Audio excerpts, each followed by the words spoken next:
Seja bem-vindo, seja bem-vinda ao Saúde Mais Produtividade. E o tema de hoje é um tema que você pode estar sujeito no futuro. E provavelmente você conhece alguém que está passando por isso. Estamos falando aqui dos riscos e complicações da obesidade em idosos. E para tratar desse assunto tão delicado, estou aqui com um time de especialistas, né? O meu xará, Bruno Henrique Fernandes, que ele é professor de educação física lá da Vila Canaã, ele que há mais de 14 anos atua com esporte e ele é responsável pelo grupo de o programa Atleta em o Adulto em Exercício, né? Um grupo de atividade física para melhor idade. Não é isso, xará? Isso mesmo. Seja muito bem-vindo. E conosco aqui também, né, Dr. Vitor Hugo Veiga Jardim. Ele que é médico, ele é geriatra, formação em medicina da família, formação em cuidados paliativos e sabe tudo sobre como envelhecer bem. Sim, envelhecer hoje não é uma idade. A gente estava falando aqui fora do ar, né? A idade ela não é um fator muito assim de determinante, né? O que é determinante é o como essa pessoa teve essa vida, como ela levou a vida até chegar ao momento da idade. E cada vez que vai ficando mais velho, vai ficando mais difícil de ganhar algumas coisas. Então, por isso que a gente precisa intervir antes, né? Ganhar dinheiro principalmente, né? A qualquer momento fica difícil. Isso também, né? A parte de saúde, a gente fala brincando, né, Bruno, que o corpo é reserva energética, né? Músculo é reserva. Quanto mais músculo eu tenho, menos eu vou ter problemas no futuro, né? E nossa expectativa de vida está aumentando. Aumentou bastante. A gente já está aí, mulheres com 78 anos, homens com 76, algo em média disso. Eu já tenho centenários também, já atendi. Hoje mais cedo eu tava vendo uma reportagem da idosa mais velha do Brasil, uma pernambucana de 115 anos, 115 anos. né? Eu já atendi paciente de 102, 105. Então, assim, a gente tá vendo que a idade tá ficando cada vez mais longa, né? Qual o segredo para envelhecer com saúde? Atividade física. Não tem outro. Não tem outro. É atividade física, cuidar bem, evitar vícios, né? Cigarro, bebida alcoólica, tudo isso a gente sabe que influencia no futuro, né? O que é o grande problema dos pacientes, das pessoas jovens? Eles acham que a vida não vai cobrar lá na frente. Sim. A gente observa que, agora eu posso fumar, não tô falando que deve, tá? Mas eu vou fumar 2 carteiras de cigarro. Lá na frente, você vai ver que isso já trouxe problema. Eu atendi um paciente agora no hospital que eu trabalho, no Santa Helena, e o paciente já tinha deixado de fumar há 10 anos, mas o pulmão dele já tinha tudo enfisematoso, cheio de bolha, né? Aí ele falou assim, não, mas eu fumei há 10 anos. Eu falei, mas a lesão ficou, não adianta, né? Então isso é muito importante, né? E a atividade física hoje eu falo que é a melhor coisa para o mundo, melhora a mente, melhora o corpo, melhora o seu dia, né? E você leva isso à prática, né, Bruno? Isso é uma coisa que eu levo todos os dias, na verdade. Uma coisa que eu gosto de trabalhar. E quando a gente fala em idoso, em obesidade, a gente fala no histórico, não só de agora, né? Igual o doutor estava falando, a questão da pessoa construir isso durante a vida. Então, assim, se a pessoa já tiver hábitos ruins lá do início e lá na frente ela vai colher coisas ruins, né? Agora, quem faz exercício não tem como dar errado. Melhora a parte muscular, a parte óssea, a parte pulmonar. A parte também mental, que uma das coisas que o mundo traz hoje é a questão do estresse.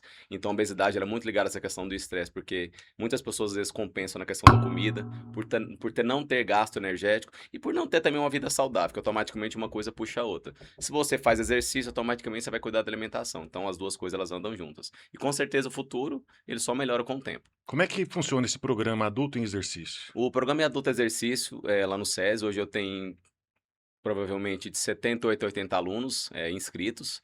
Esse programa ele é de segunda a sexta-feira. E na segunda-feira a gente trabalha a academia com eles, com a parte de exercícios. De terça a sexta a gente faz hidroginástica na piscina, que é a questão do impacto ser um pouco menor para a questão articular. Na terça e na quinta a gente faz o pilates de solo, que é outra atividade, e quarta e sexta tem um funcional. Então, assim, é um programa de adulto em exercício, é atividade todos os dias. Todos os dias eles experimentam coisas novas. É bom que além da prática do exercício, há também um senso de comunidade ali, né? Sim, o tempo todo. Para eles, aquilo lá é uma coisa assim que eles integram, né? Muitos às vezes não têm familiares próximos, muitos moram sozinhos. A gente tem viúvos, viúvas, então assim, para eles é um momento de lazer, não só na parte de exercício, mas o lazer para eles e a parte mental para eles é excelente, principalmente para idoso. E você tem muitos obesos na sua turma? Tenho bastante. É mesmo? Tenho bastante. É muito comum, doutor, obesidade na melhor idade? É muito comum. A gente tava falando fora do ar, né? Existe uma entidade relacionada à parte da geriatria que a gente chama de obesidade sarcopênica. É quando é o idoso, que ele é cheinho, que você acha assim, não, isso aqui não tem problema nenhum, né? No máximo tem ali um colesterol, uma pressão alta, um diabetes. Mas aí quando a gente vai fazer os testes de força, porque geralmente na geriatria a gente vai usar 4 testes de força, né? O teste de marcha, o teste de levantar e sentar, ele tem que levantar e sentar em 15 segundos, ele tem que levantar mais do que 6 vezes. O de marcha é uma distância de 5 metros, ele tem que fazer em menos de 1 minuto. A gente tem a força de pressão palmar, que é um aparelho que a gente usa, que é o dinamômetro, de fazer força para ver como que está essa força do paciente, e a medida laboratorial, né, que geralmente a gente observa a proteína total e a albumina. Quando a gente observa nesses pacientes, muitas das vezes a gente observa que a força de pressão palmar é ruim desse paciente, e além da força de pressão palmar, o exame laboratorial fica alterado. Então ele fica ali com uma albumina, que o valor de referência é 4,2 até 6, 3, 2,5. Eu observo muito isso nos pacientes lá do Araújo Jorge, que eles são muito caquéticos, né, por conta da doença. Abaixo de 2,5 eu não de albumina, eu não consigo mais reverter isso. A gente chama de caquexia refratária. Isso já é o corpo mostrando para mim que ele vai parar em algum momento. Agora, no idoso sarcopênico, 3,2 eu já consigo recuperar. Né? Só que aí entra, igual o Bruno falou, atividade física, alimentação, senso de comunidade ajuda Sim, bastante, né? O idoso hoje ele é muito sozinho, né? sim. Principalmente igual ele falou, mora sozinho, os filhos moram longe, então ele não tem uma rede de apoio importante para ele. E a rede de apoio, principalmente para a obesidade, ajuda. Igual ele estava falando, né? A parte do exercício físico para melhorar a parte da mente. Uma das coisas que eu mais observo, isso não só com o idoso, é a gente mesmo. Quando a gente está muito ansioso, o que a gente tende a fazer? Vícios. Um dos vícios é a comida. Então a gente vai pro vício da comida e aí engorda. E aí foi igual ele falou, o idoso não faz atividade física, não anda, fica a maior parte do tempo em casa, Gasta então a energia. tendência é perder massa O muscular. metabolismo já caiu. O Baixa. metabolismo já caiu. Uma das outras coisas que acontece também do próprio processo de envelhecimento é o que a gente chama de esteatose muscular. No meio do músculo começa a ter bolha de gordura, entre aspas, né? Isso é comum no idoso, isso faz parte do processo de Sim. envelhecimento. Até no tratado de geriatria tem uma foto lá nesse capítulo de sarcopenia mostrando um idoso de 75 anos, dois idosos de 75 anos, um que faz atividade física e o outro que não faz. Eles fizeram uma ressonância magnética desses pacientes, da perna, da coxa. Aquele que não faz atividade física tem um monte de gordura entremeada no meio do músculo. E aquele que faz não tem nenhuma. Ou seja, a reserva é boa. Né? Sim. Isso é importante porque a própria massa muscular ela me dá prognóstico de doenças também, inclusive de internações. Quanto menos musculatura eu tenho, mais tempo de internação eu vou ter, menos chance de recuperar eu vou ter isso em pouco tempo. E assim, e quando a gente fala em obeso, igual o doutor tá falando, não só obesidade de tamanho de peso, né? A obesidade, ela tem vários fatores também. A gente pode pegar a questão de relação cintura-quadril, que é a questão da protuberância de abdômen, que ela te dá riscos de diabetes no futuro, problemas cardiovasculares. Porque quando a gente fala em obeso, a pessoa fala, mas obeso tem que ter 150 quilos. Não, a Não. obesidade, ela tem vários parâmetros, né? Tem o IMC, que é o índice de massa corporal, né? Que a gente pega o peso dividido pela altura ao quadrado, para ter um parâmetro. Tem a bioimpedância também, que a gente pega massa magra, massa gorda, a gente tem um parâmetro de obesidade nesse sentido. Não só de peso, então a gente fala na obesidade num termo geral, vamos dizer assim.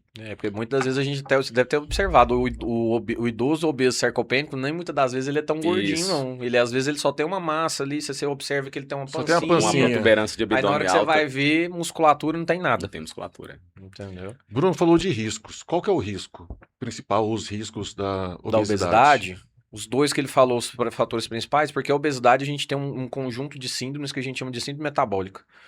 Essa síndrome metabólica, ela é um estado de inflamação constante nesse paciente. Então, dores pioram bastante nos pacientes obesos. Aumenta a chance de infarto, aumenta a chance de AVC por conta dos outros riscos inerentes da obesidade, né? Hipertensão, diabetes. Igual eu tinha falado, piora prognósticos de internação. Se um paciente, por exemplo, idoso, tem uma pneumonia, vai para o hospital, a chance dele recuperar isso em pouco tempo é muito pouca, né? Esse paciente, por exemplo, citando, igual eu tava falando fora do ar, né? Minha mãe teve uma pneumonia, mas é uma paciente que é uma pessoa que vai na academia todos os dias. É ativa, né? Só que ela sendo ativa, ela perdeu muita massa muscular. Agora você imagina uma pessoa que não é ativa perder massa muscular. A recuperação que ia ser 1 ano e meio, passa a ser 2 anos e meio. E isso piora muito pro paciente, né? E a gente fala que o músculo é reserva de energia. Sim. Se eu não tenho músculo, não tem reserva de energia. Sim. Né? Então, assim, a gente ter uma musculatura firme ajuda em todas as coisas, inclusive para respirar. Eu falo muito que, assim, o paciente que interna, ele tem uma dificuldade para respirar, o que que acontece? Para eu respirar, eu preciso de músculo. Eu tenho dois conjuntos de músculos principais que eu uso para respirar. Aí o Bruno me corrige se eu estiver errado. A gente tem a musculatura intercostal, que é as musculaturas que ficam entre as costelas, e o diafragma. Para eu respirar, o diafragma desce e as costelas abrem. Então essa musculatura está aqui. Se você está fraco, você não consegue fazer isso. A tendência é você fazer um puxo mais curto, né? E isso vai te dando mais falta de ar. Aí vai olhar saturação tá baixa, por quê? Porque não consegue expandir bem, não consegue respirar. Então, tudo isso é relacionado a essa parte da falta de musculatura. E o idoso, essa parte que ele falou de respiração, se ele não tiver com a parte respiratória boa, ele vai ficar muito mais ofegante no Sim, exercício. vai. A capacidade, Mais cansado. a capacidade respiradora dele diminui muito A mais. apneia aumenta. Muito A mais. apneia Às vezes ele aumenta. o idoso às vezes vai sentar, ele vai levantar, já levanta ofegante. Já levanta então, ofegante, a capacidade respiratória, ela influencia muito nessa parte também. E se eu perco essa musculatura, ela é global, né? Eu não consigo Sim. levantar porque eu preciso dos músculos da coxa e das costas para eu levantar. Ele perde mobilidade e perde Sim. autonomia. Perde autonomia, mobilidade e isso, autonomia. Você isso. chegou no ponto certo. Autonomia, Fala a verdade, que- não é nem autonomia, é funcionalidade. Funcionalidade. Isso. Porque a autonomia é a minha capacidade de tomar decisão. A funcionalidade é o que eu faço com a minha autonomia e eu faço as minhas coisas durante o dia. O que o paciente perde é funcionalidade. Ele fica acamado. Sim. A gente tem escalas, né, de funcionalidade da geriatria, eu uso duas basicamente, que é o Bartel, que é a atividade básica. O que é a atividade básica? Tomar banho, vestir uma roupa, pentear o cabelo, mudar de lado na cama, subir uma escada, tudo isso a gente chama de atividade básica. E a gente tem a outra que é a atividade instrumental, que é o Lawton, que é uma escala que a gente faz. O que é atividade instrumental? Ir no mercado, cuidar do seu dinheiro, cuidar da casa, fazer uma viagem, por exemplo, daqui até Brasília, sem cansar e sem parar, né? Passar roupa, tudo isso é atividade instrumental. Então, se o paciente tem baixa musculatura, ele perde a capacidade da atividade básica e da atividade instrumental. Concordo que quem está fraco não vai conseguir Sim. mexer com o seu dinheiro, porque Sim. só quer ficar deitado? Não vai conseguir cozinhar? Não vai conseguir tomar banho sozinho? Então, tudo isso influencia na sua funcionalidade, mas o paciente ainda tem autonomia. Sim. E geralmente é aqueles pacientes idosos teimosos, né? Muito, Não muito. quero fazer não, deixa eu quieto aqui. Tô bem assim. Tô bem assim. É porque não dá conta, né? Mas na o verdade. problema do idoso também, eu vejo muito, é a questão do vitimismo, né? Às vezes até a questão familiar influencia um pouco. Eu já vi, por exemplo, às vezes filho que vai levar, mas meu pai não pode andar. Eu falei, mas seu pai pode andar. É claro que a pessoa vai fazer da forma que ela consegue. Mas às vezes eu vejo idoso, mas eu não consigo entrar na piscina. Aí vou dar a mão pro idoso, vou entrar na piscina. Ele consegue entrar, mas é aquele medo de achar, porque ele é mais velho, em partes, não vou conseguir. Ele tem esse vitimismo também. Que é frágil. Que é frágil, tem essa questão. E eu vejo muito isso, pessoal Muito. falando, lá no consultório, quando eu atendo o paciente, fala assim, não, você precisa ir pra academia. Eu, com 80 anos, ir pra academia, eu falei, tem que ir pra Aí academia. que precisa mesmo. que né? precisa. Sim, tem que ir. E eu falo pros pacientes, uma das minhas partes do meu tratamento é academia, Sim. é atividade física. E eu fico no pé, vamos fazer, porque eu preciso trazer resultado para o paciente. Se ele vem para mim, já passou num monte de outros especialistas, chegou em mim e eu não consigo resolver, não faz sentido. Por falar em fragilidade, o excesso de peso e a diminuição da massa muscular também pode levar a mais quedas. Sim. Sim, Que e é um aí... dos grandes motivos de acidentes, E a até questão de óbito de recuperação, idosos, né? Questão de recuperação, porque o idoso, a questão óssea, como está muito fragilizada, ele não vai conseguir regenerar mais, né? Tem tanta questão celular, a questão óssea, muito difícil. Aí a É grande mais maioria vai colocar- lento, né? Muito mais lento. Vai Bem colocar mais uma lento. prótese, provavelmente, ou alguns nem conseguem, né? Tem uns que Porque não tem conseguem capacidade de voltar, fazer a não tem capacidade. cirurgia, né? Porque tá tão O risco, frágil né? de musculatura que não vai recuperar. Porque é outra coisa, se eu não tenho albumina, que é a proteína mais importante do nosso corpo, eu não consigo fechar a ferida. Entendi. E aí eu não fecho Cicatrização, ferida, aí vai ficar com aquelas feridas abertas. Entendeu? Então, assim, tudo tem influência, né? Piora a dor, igual eu tinha falado, o estado constante de inflamação vai piorar a dor do paciente. Lembrar que o nosso joelho e as nossas costas é o que segura a nossa carga, então vai sentir muita dor, vai piorar a artrose, piorar a artrose do quadril e do joelho. Então, tudo isso é influência relacionado ao que aconteceu durante toda a vida. E hoje eu falo brincando, o Bruno sabe disso também. Não adianta nada a gente tentar corrigir um erro de 30 anos em 4 meses. Isso é impossível. Isso é verdade. Só que depende muito da cabeça da pessoa querer fazer. Porque quando a gente coloca na nossa mente o que a gente faz, a gente dá conta. E eu te pergunto uma coisa, para emagrecer, os agonistas do GLP-1, os monjaros da vida, Uhum. são indicados para a melhoridade? São indicados desde que faça com acompanhamento com saúde. Por quê? Porque eles fazem cair a glicemia do paciente, né? Principalmente o Monjaro e o semaglutida, que é o Ozempic. Eles fazem cair a glicemia e nessa de cair a glicemia o paciente pode ter uma hipoglicemia, que é uma baixa da glicose no sangue, E aí aumenta a chance de queda, piora, passa Sim. mal. E assim, os medicamentos, eles fazem o paciente passar mal porque todo remédio tem efeito colateral. O tirzepatida, que é o Monjaro, ele dá muita náusea, dá muito vômito, dá muita diarreia em algumas pessoas, outros dá muita constipação, que prende o intestino. E isso, se não for feito com acompanhamento, a tendência é que o paciente não use mais, ele não quer mais usar porque está passando tão mal, ninguém falou para ele que ia acontecer isso. E também os riscos, né? A queda hoje para o paciente idoso é veneno. Caiu, quebrou, a gente vai perder a funcionalidade absurda desse paciente. Além de perder funcionalidade, eu vou piorar também as outras doenças dele, porque se eu não movimento, eu perco Com o certeza. músculo, eu perco o músculo, piora as outras coisas e fica fazendo uma cadeia de dominó, Sim. né? E assim, hoje eu já indiquei para paciente idoso meu que faz acompanhamento, que fez acompanhamento comigo, o inibidor do GLP-1. E melhorou absurdo. No primeiro mês o paciente perdeu 5 quilos. É idoso, a gente sabe que a Sim. perda não vai ser tão rápida, mas ele veio justamente, eu indiquei para tratamento de apneia do sono, porque hoje também a tirzepatida ela é indicada para apneia do sono. Ele veio com uma queixa de ronco, a gente começou a usar, ele perdeu peso, parou de roncar. Bom Bacana. saber, bom saber. Entendeu? Porque muitas vezes tem essa parte aqui. Outra coisa que influencia muito a perda da musculatura é a própria deglutição, Própria né, Bruno? O deglutição. paciente vai tentar engolir, ele não consegue, por quê? Porque não tem força de Tem musculatura. musculatura. Então, o músculo é importante para tudo no nosso corpo. E para ganhar músculo, é recomendável testosterona para pacientes da melhor idade? Não. A gente não tem estudo hoje mostrando que é seguro usar no paciente idoso. Algumas vezes a gente faz esse uso, mas é off-label, ou seja, é fora de bula. Não acho que seja tão indicado fazer por conta dos riscos que podem acontecer. Doses pequenas até pode ser razoavelmente usável, mas eu também não indico. O que é mais indicado para ganho da massa muscular é a própria alimentação, a suplementação proteica, o uso da creatina, porque a creatina teve estudo falando aí que melhora a parte da cabeça, né, Sim. da cognição, mas não tem estudo Não tem falando que estudo melhora. A creatina é indicada para quem faz atividade física, fora isso, ela não tem nenhum outro benefício documentado ainda, então a gente não sabe. Sim. Né? Eu já tive colega que prescreve testosterona para idoso, melhora, mas até que ponto, né? Não dá para saber ao certo se vai ter algum benefício a longo prazo para esse paciente idoso. Não, nunca cheguei a usar em paciente, porque eu também acho que não vejo muito motivo de usar. Qual que é a indicação maior hoje da testosterona? É para aquela pessoa que tem hipogonadismo, ou seja, que produz pouca testosterona. Ele que produz pouca testosterona, aí realmente tem que indicar. E Sim. idosos, acontece isso. Por quê? Por conta da própria gordura. O excesso de gordura faz a testosterona cair, porque é uma das coisas do que acontece no nosso corpo. Piora a resistência insulínica periférica e piora a parte dos hormônios sexuais, então ele vai piorando algumas coisas. Aí, nesse caso, esse paciente documentado que a gente precisa fazer é indicado fazer. Fora isso, não vejo indicação para isso. Correto.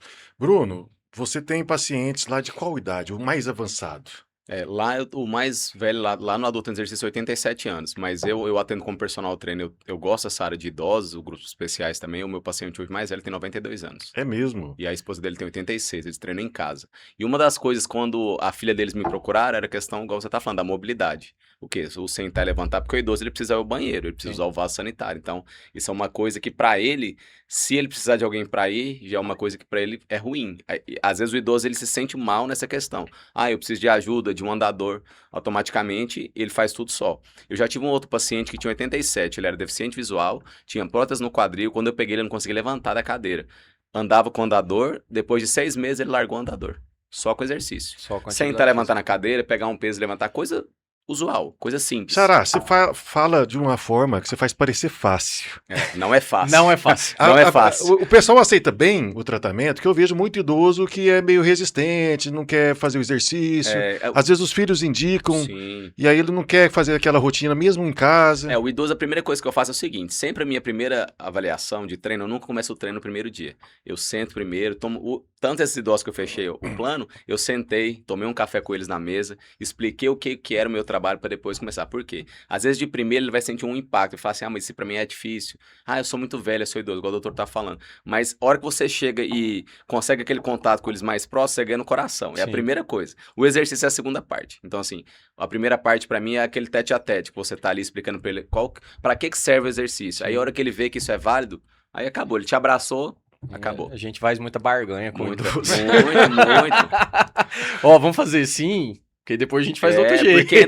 porque entra a parte da psicologia também, não só do exercício, a parte da psicologia é muito Legal. importante. Se você tem que mostrar segurança para ele, porque o idoso ele quer se sentir seguro, principalmente naquele ambiente. Se você não der segurança para ele não vai fazer exercício. Ele não pode sentir dor, dor ele vai sentir, mas estou dizendo assim, começou o primeiro dia, nossa, tá doendo demais. Não, alguma coisa está errada. Então a gente É. tem que começar de uma forma que ele sinta prazer em fazer o exercício. Então eu trabalho muito nessa linha. Doutor, e qual que é o papel da família nesse processo? Porque tem muito familiar também que nem percebe que o idoso precisa desse tipo de trabalho, né? Pra falar a verdade, boa parte não percebe, né, Bruno? Boa parte. Geralmente é a gente que vai fazer a avaliação que percebe.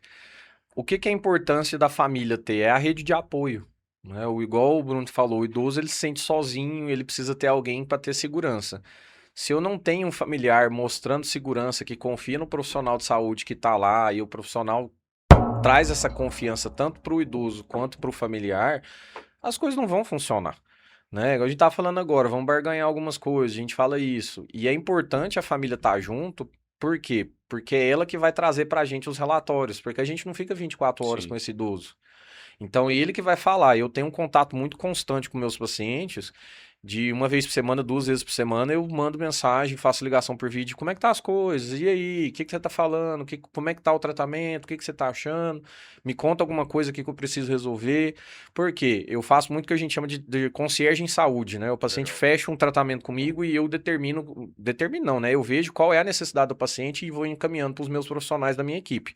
E aí eu vou conversando com a minha equipe para eu saber o que está acontecendo com esse paciente. Ó, tá acontecendo isso, isso e isso. Tá, então vamos mudar o foco e fazer isso e isso.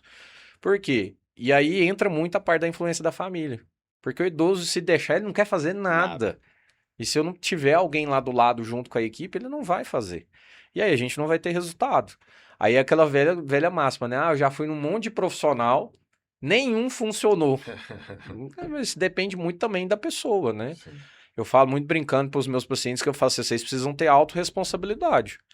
Se você não tiver autorresponsabilidade na sua vida, pode vir o melhor médico, o melhor treinador do mundo, que não vai E, resolver o problema. e isso que o doutor falou é interessante, né? Esses alunos que eu atendo lá, quando eu vou chegar para dar aula para ele já tá com a bermudinha dele de piscina, já tá com a meia, já tá prontinho, só me esperando. Então, assim, para eles têm um horário. Se eu atraso ali 10 minutos, eles já estão me esperando. Então, eles têm esse compromisso, igual o doutor Você falou. ainda ouve um sapo se você atrasa, Se né? atrasa. Que tem aquele Eles ritual falam brincando, certinho. mas Eles falam brincando, mas é uma brincadeira é uma séria. brincadeira assim séria. Não pode faltar, não. Eles são bem corretos com questão de horário e disso. Você falar que você vai, você tem que ir. E eles ficam E esperando, fica né? aguardando, isso eu falando, ele tem essa espera. Como eu faço visita domiciliar também, às vezes eu tô numa correria de um lado pro outro, aí eu aviso, né? Ó, eu vou demorar um pouquinho, né? Porque eu tenho que me deslocar, eu tô aqui no universitário, depois eu vou para outro lugar. E os meus pacientes são espalhados na cidade inteira. Então, aí, às vezes, eu falo, ó, eu vou demorar um pouco, eu vou chegar entre tal e entre tal hora, né? E eu chego e eles já estão esperando, igual Eles o estão na Bruno falou. expectativa Eles já. ficam na expectativa. Se a gente não vai, já aconteceu de eu ter que cancelar. A família ficou muito chateada, né? Porque, Imagino. nossa, eu tava esperando tanto o senhor e tal. Eu falei, não, amanhã eu vou em tal horário. Aí eu vou, eles falam, nossa, doutor, que bom que o senhor veio. Eles ficam muito felizes. Deixa eu Muito complicar felizes então mesmo. sua vida, doutor. E pacientes com Alzheimer ou algum tipo de demência? Como é que é o tratamento, a abordagem com eles? Nossa, essa é difícil, viu? Sério. Essa é muito difícil. Porque aí vem aquela parte que a gente tá falando da autonomia, né? Sim. Ele não tem capacidade de tomar decisão. A gente vai ali desde o tratamento paliativo final de vida, que é eu manter mobilidade, que é eu fazer os exercícios de manutenção de mobilidade, àquele paciente que não está em final de vida, que está nos estágios iniciais e intermediários do Alzheimer. Esse, ele ainda tem autonomia, né? Pouca mais tem, mas ele tem mais funcionalidade do que autonomia. Você já deve ter observado assim, né? Um idoso que tem Alzheimer, ele toma banho Sim, sozinho e sim. tal, mas ele não tem autonomia, ele não sabe o que ele está fazendo. Esse paciente, às vezes, a gente tem que trazer a terapia ocupacional para poder ajudar a gente. Porque aí vai traçar estratégias para eu tentar trazer esse paciente de volta. Às vezes é trazer memória, botar música que ele gostava antes, que ele fazia atividade física com essa música, porque aí eu ativo a memória dele nessa parte. Mas é muito difícil. Pra gente, entre aspas, o mais fácil é aquele que tá totalmente acamado, porque Sim. ele vai fazer conforme que a gente vai fazer. Agora, aquele que ainda tá ali com uma certa autonomia, uma certa funcionalidade, essa é a hora que a gente vai ter que fazer estratégias para poder trazer esse paciente para o nosso lado. E é difícil, porque ele lembra de você hoje, você volta, ele não lembra mais de você. Aí você tem que conversar, explicar de novo, e é um exercício de paciência. E esse exercício de paciência não é só nosso, é da família. A família precisa entender que vai acontecer isso, né? E eu falo brincando às vezes também que o idoso, por exemplo, com Alzheimer, não gosta de tomar banho. É esperado, faz parte da doença disso. Só que a família fica muito irritada às vezes. E aí, nessa de irritação, ele fica irritado com o paciente, aí o paciente se irrita, piora todo o problema de Claro. agitação dele. E é por isso que a gente tem que barganhar na hora de fazer atividade física, porque senão não vai dar certo. É porque o idoso, às vezes, com Alzheimer, ele volta a ser uma criança, na verdade. Volta. Você tem que obrigar em partes ele a fazer, mas tem que ser prazeroso pra ele. Se for uma É, coisa o tempo todo, igual ele ele não falou, vai querer. ele não vai querer fazer Não faz, né? E aí a gente tem que ir naquela automaticamente. barganha. Não, vamos fazer assim. Às vezes trazer a memória afetiva Sim, dele, né? Alguma coisa que a família traz pra gente, porque a gente pesca muita coisa assim na hora que a família fala, né? Às vezes a família fala uma coisa que acha que não é importante, mas na hora que ele fala pra gente, a gente observa o paciente e fala assim: opa, isso aqui é importante pra ele, E, vamos fazer aqui. eu tive uma experiência muito interessante. Trabalhei no Instituto de Saúde Mental no Batuíra. Não sei se vocês Uhum, conhecem. Eles foi, conheço. Sim, eu fui sim. professor lá 6 meses. Foi um desafio para mim, na verdade, né? Eu nunca tinha trabalhado com pacientes de saúde mental. E essa parte que ele tá falando é muito interessante. Quando eu chegava lá, eles me olhavam de cara torta. Mas eu, como passava atividades para eles, prazerosas, igual jogar bola, peteca, ping-pong, coisas que traziam para a infância deles, dominó. E, nossa. Eles me abraçaram assim de uma forma. Foram 6 meses assim que eu tive uma experiência assim, fora do comum. Muito difícil no início, porque a grande maioria tem esquizofrenia, alguns até têm Alzheimer, usuário de drogas. É A grande difícil você maioria é ganhar. medicado, é difícil demais, mas igual ele falou, eu tentava trazer memória afetiva. Coisas da infância que eles faziam. Então muitos lá voltam a ser criança, Né? na questão da saúde mental. Eles não têm mais noção do que fazem, É né? isso mesmo. Não quer ter problema na velhice, é só morrer cedo, né, doutor? É É, fácil, por né? falta de outra palavra, Poxa, né? é algo que todos nós vamos enfrentar em algum momento, né? Sim. Claro que cuidar do corpo e da mente, né, durante a vida adulta, faz com que a gente possa ter uma longevidade mais produtiva e mais saudável. Sim, né? Hoje a gente faz muito teste cognitivo com os pacientes, e a gente faz a estimulação cognitiva. Às vezes, até na própria atividade física, a gente faz Sim. estimulação cognitiva com ele. O xadrez é uma ótima coisa para fazer estimulação cognitiva, né? Ajuda, principalmente desses pacientes que estão com demência em estágio inicial, a eu trazer outros caminhos para o cérebro para chegar no mesmo fim. O grande problema do Alzheimer e das demências em si, porque o Alzheimer é uma das demências, né? É perda de caminho. O cérebro não tem mais aquele caminho, aquela rodovia para chegar na informação. Então, às vezes, eu traçando algumas outras pontes, né, que a gente fala, isso a tendência é do paciente ter menos problema cognitivo. Qual que é as pessoas que a gente mais observa essa melhora? Aqueles que têm um alto nível de escolaridade. Quem tem alto nível de escolaridade, a tendência do Alzheimer é ser um pouquinho mais lentificada do que aquele que não tem. E assim, a gente sabe que o Brasil tem todos os seus problemas, né? Então a gente vê que a maioria dos pacientes que têm Alzheimer geralmente tem um baixo nível de escolaridade. Então a gente vê uma evolução do Alzheimer que seria de 10 anos em 5, Entendi. né? Por quê? Porque o cérebro não tem repertório para achar outro caminho, né? E aí hoje eu estimulo muito meus idosos, assim, ó, vamos fazer palavra cruzada, sudoku, que o sudoku eu acho muito difícil. Eu acho difícil, mas Até para ensinar é difícil. a palavra cruzada, caça-palavras, tudo isso ajuda a trazer outros caminhos para o paciente idoso lembrar dessas atividades que ele precisa fazer. Hoje a gente também tem a realidade aumentada, né, que também a gente observa, tem um dos testes que a gente faz de cognição, a gente usa um tablet de realidade aumentada e mostra para o paciente o que ele precisa procurar, ele clica no botão, ele fala assim, clique, e aí ele tem que clicar, põe uma figura, por exemplo, de um lápis, aí ele tem que nomear se é lápis ou não. É o teste que a gente fazia à mão hoje na realidade aumentada, né? É um teste muito interessante de fazer. Eu já fiz uma vez só, mas é porque tem que pagar ele, então ele é um pouco mais caro. Aí eu acabo não fazendo, eu acabo fazendo os testes mesmo de papel. Mas é muito importante essa parte da gente trazer esses caminhos, né? E a atividade física é uma das coisas que ajuda a trazer esses caminhos, né? A gente precisa pensar rápido, às vezes, em alguns tipos de atividade. O futebol precisa de pensar rápido, vôlei, peteca, o xadrez, né? O xadrez é muito mais Muito. pensar do que, Sim. do que parte rápida, mas isso traz caminhos novos pro cérebro da pessoa, né? E por isso que é importante, igual a gente tinha falado no começo, atividade física é vida, né? Precisa de movimento, Sim. concordo com o Bruno, tem que ter movimento. Bruno, e quem quiser fazer atividade física lá no Canaã, como é que deve fazer? Pode procurar a secretaria lá, o pessoal vai estar orientando a questão dos valores, tem alguns planos diferenciados, porque alguns clientes só fazem, por exemplo, 2 vezes na semana, e o adulto em exercício ele pode fazer todos os dias. Então tem um valor específico para quem é comunidade, para quem é industrial e para quem tem alguma parceria em relação ao SES lá também. Tem limite de idade? Basicamente não. Andando, né? Assim, isso que é o Andando. básico. A grande maioria lá já tem uma mobilidade boa, mas assim, não tem idade assim, específica. Se a pessoa conseguir fazer atividade, assim, e eu sempre estou lá também, sempre tem um estagiário comigo, alguém que auxilia, porque como são muitas pessoas, a gente tem que estar próximo o tempo Sim, todo. correto. Mas assim, e muitos lá também já estão lá há muitos anos, tem pessoas lá que têm 27 anos de atividade. Então assim, para eles é automático aquilo ali, mas não tem essa uma idade específica não. Legal. E lembrar que o andar não é só deambular, É. cadeira de roda também é Também, andar. também Andador é andar, Isso, bengala é andar.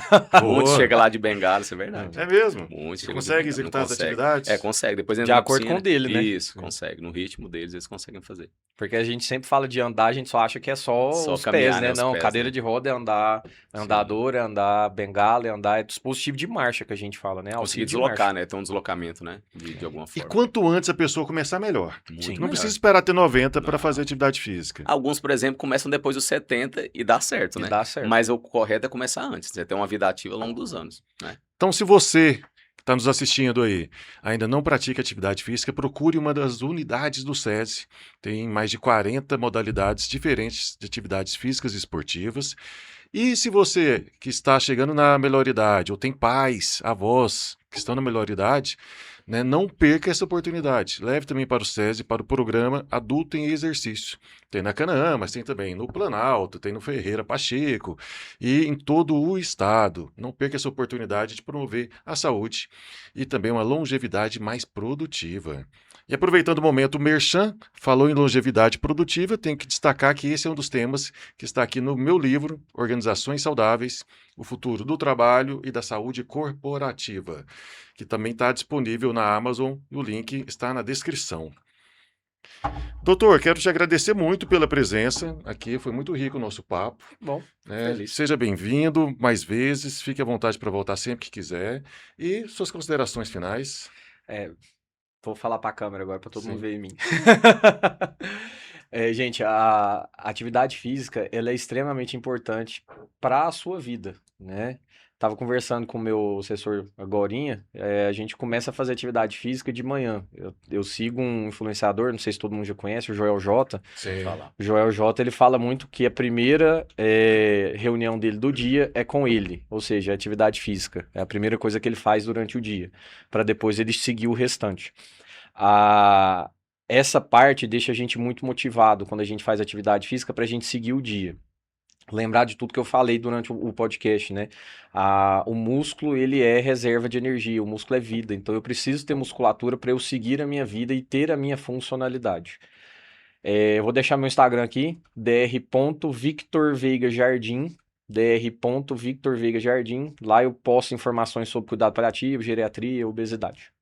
Então é isso aí, já procurem o nosso querido doutor Victor Veiga Jardim, dr.Victor Veiga Jardim no Instagram. Lá você tem todas as informações para fazer a sua consulta, seu tratamento e ser muito bem acompanhado por esse excelente profissional. Então, muito obrigado, doutor Vitor Hugo, muito obrigado, meu xará Bruno Henrique Fernandes, nosso professor da Vila Canaã. Agradeço a oportunidade. Agradeço aí o nosso outro xará, né, Bruno, da equipe técnica, Isabela, Eduardo Paniago e todos que estão conosco aqui hoje. E gratidão especial a você que nos acompanha aqui no Saúde Mais Produtividade. Muito obrigado e te vejo no futuro.